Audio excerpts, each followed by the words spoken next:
তো বন্ধুরা ফাইনালি আমি বক্সটি বানিয়ে ফেলেছি। দেখতে পাচ্ছেন আঠাগুলো শুকিয়ে পর এরকম একটা লুক এসেছে।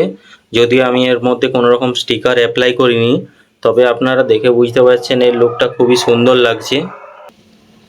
তো আমি এবার এটাকে অন করে দেখাচ্ছি আপনাদের। Bluetooth mode connected. তো দেখতে পাচ্ছেন কানেক্টেড দেখাচ্ছে অন্য একটা ডিভাইসের সঙ্গে। তো আমি ডিভাইসটাকেও দেখাচ্ছি এবং আপনাদের সামনেই গান চালিয়ে দেখাবো আমি আপনাদের, এবং আপনারা এর সাউন্ডটাও বুঝে যাবেন কেমন হয়। তো দেখতে পাচ্ছেন গান চলছে ফুল সাউন্ড। চণ্ডম প্রতিচণ্ডম করধৃত দণ্ডম কৃত রিপুখণ্ডম সৌখ্য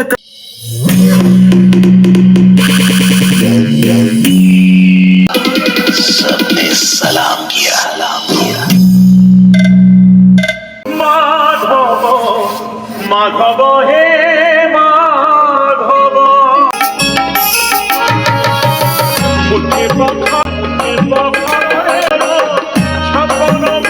তো বন্ধুরা আওয়াজটা কিন্তু আপনারা শুনে বুঝেই গেছেন, আর আমি আলাদা করে বোঝাতে চাইছি না। এই যে একটা স্পিকার আপনারা মার্কেট থেকে কিনতে গেলে 500-600 টাকা দামে কিনবেন, কিন্তু সেরকম সাউন্ড কখনোই হবে না।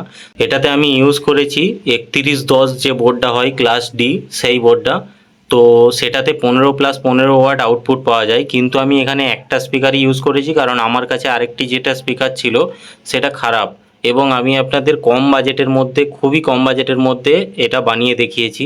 তো আমি বাজেটগুলো একে একে বলে দিই। এই যে স্পিকারটা দেখতে পাচ্ছেন, এটা আমি বন্ধুরা লোকাল মার্কেট থেকে কিনেছি, যেটার দাম হলো 80 টাকা। এই যে রকার সুইচটা দেখতে পাচ্ছেন, এটাও লোকাল মার্কেট থেকে কিনা, যেটার দাম হচ্ছে 10 টাকা, একটু ভালো কোয়ালিটি। আর যে বোর্ডটা বললাম 3110, সেটার দাম হলো 150 টাকা। এবং যে ব্লুটুথ বোর্ডটা সেটার দাম হলো 50 টাকা, যেটা ছোট ব্লুটুথ বোর্ড লাগানো হয়েছে। আর ব্যাটারি, 3টে ব্যাটারির দাম পড়েছে বন্ধুরা 50 টাকা করে পিস।